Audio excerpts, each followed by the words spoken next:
Sementara itu, saudara, sebanyak 75 kg ganja kering siap edar dan juga 6 kg sabu dimusnahkan oleh Satuan Reserse Narkoba Polres Aceh Besar dengan cara dibakar dan juga dihancurkan di lapangan tembak Polres Aceh Besar.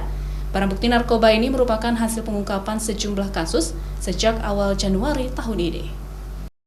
Satres Narkoba Polres Aceh Besar memusnahkan barang bukti narkoba berupa ganja dan sabu hasil pengungkapan sejumlah kasus sejak Januari tahun ini. Pemusnahan dilakukan dengan cara dibakar dan dihancurkan.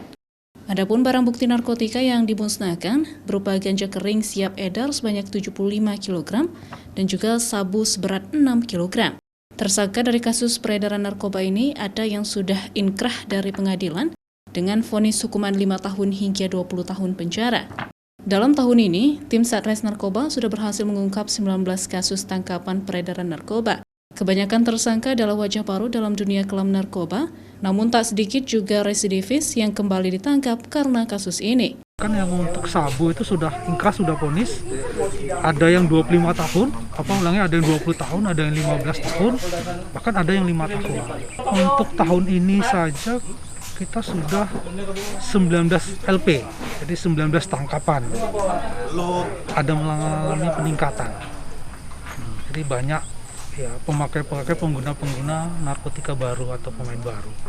Pihak Polres Aceh Besar terus melakukan upaya sosialisasi dan edukasi pencegahan narkoba, terutama di lingkungan sekolah, penyuluhan bagi masyarakat, dan juga mengajak para ulama, TNI, serta tokoh masyarakat untuk bersinergi memberikan informasi jika muncul gerak-gerik mencurigakan terkait peredaran gelap narkoba, karena dapat merusak mental dan kesehatan si pengguna narkoba itu sendiri.